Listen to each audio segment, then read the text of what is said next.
Hi, I'm Andy Gray, entertainment writer for the Tribune Chronicle, and today I'm going to make lamb sliders for you.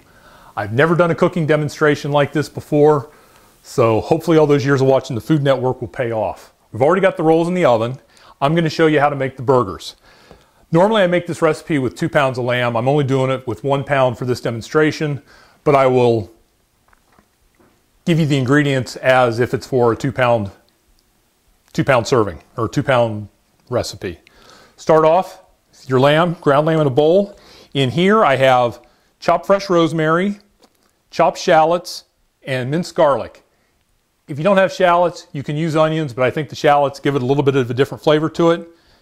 Mix that in there with the lamb. You're supposed to add a tablespoon of balsamic vinegar. I'm just going to kind of eyeball it there. Same with 2 tablespoons of Dijon mustard. Again, I'm just going to kind of eyeball it. With this kind of a recipe, you really don't need to worry about exact measurements quite as much. Then you just got to get in there and get your hands messy. Mix the ingredients up real well. You want to get the seasoning in every single burger. Same with the balsamic and the mustard. Grab that. And then once you've got it mixed up pretty well, form it into equal size balls. Kind of eyeball about the size of a good sized meatball to start out when you're dividing it up. When I do this with 2 pounds, I usually get close to 15 burgers between the 2 pounds. Even though these are called lamb sliders, which is a term that a lot of people use to refer to the burgers at White Castle, I make my burgers a lot thicker than a White Castle burger. You don't want anything quite that thin to eat with something this good. Let's see. Looks like I'm going to get about 7 here. Once you do, form it into a patty. You don't want to pat the patties down too tight. You want to leave a little air in there for them to cook. Put them in your skillet. See, we already had the skillet heating a bit here.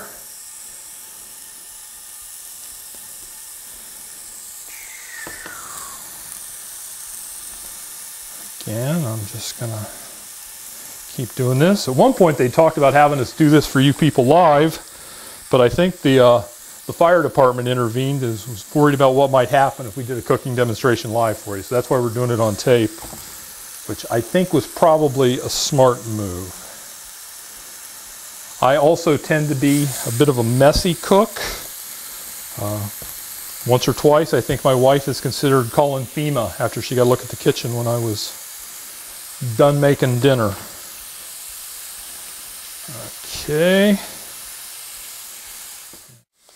Make sure you get the Greek. Don't just get like regular yogurt. It's thicker. It works better in a sauce like this. Then to the sauce you want to add. In this dish I have 3 tablespoons of grated cucumber, a tablespoon of chopped parsley, a tablespoon of olive oil, and a squeeze of lemon juice. Put that in there. Add a little salt and pepper to taste.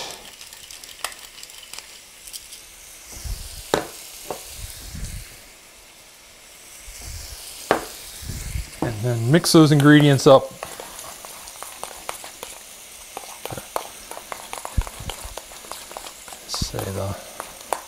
The sauce here is one of my favorite things for this, and if you have a little left over, it works great as a condiment with other meats. It's got a very Greek flavor to it. I know I first came up with this recipe. This was one of the first things I think I did for the Tribune Cooks, because I used to get the lamb sliders all the time at Blue Iris Cafe, which is a restaurant in downtown Warren, and sometimes wanted to satisfy my craving without having to go to the restaurant.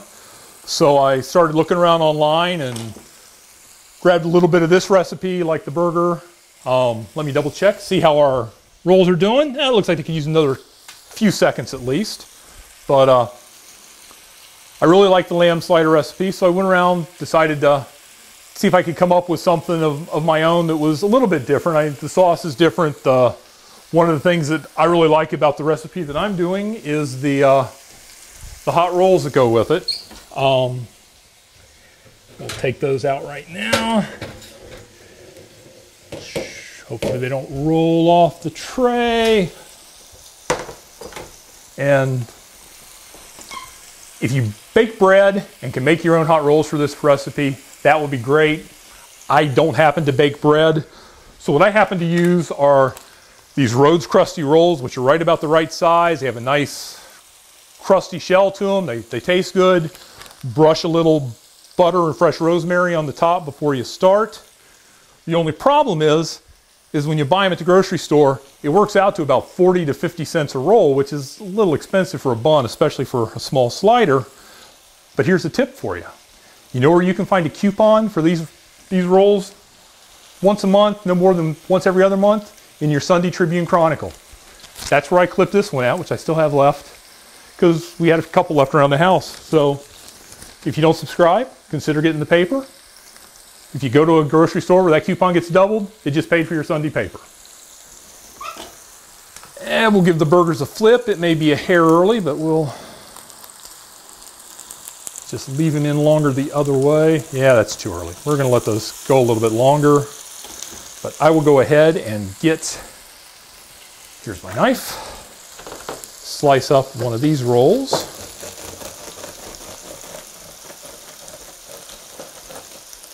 We'll have it on the plate there ready to go when our burgers are complete.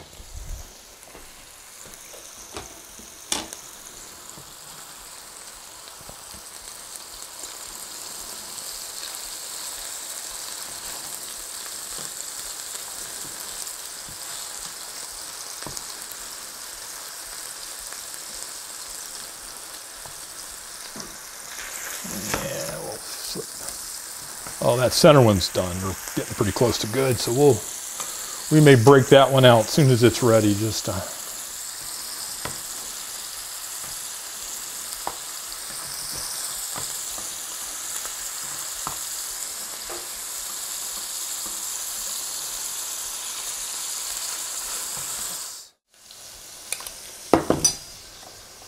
top it with a little caramelized onion. I caramelized the onions before we got here, because watching onions caramelize is about as exciting as watching paint dry.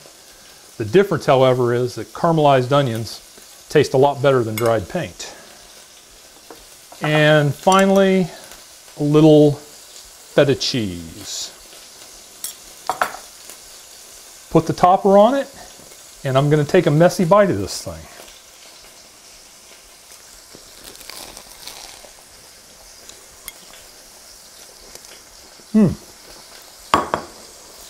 That's a good sandwich. I'm almost glad that we taped this, because now I don't have to share. Enjoy the rest of the show. I'm going to enjoy the burgers. Thank you.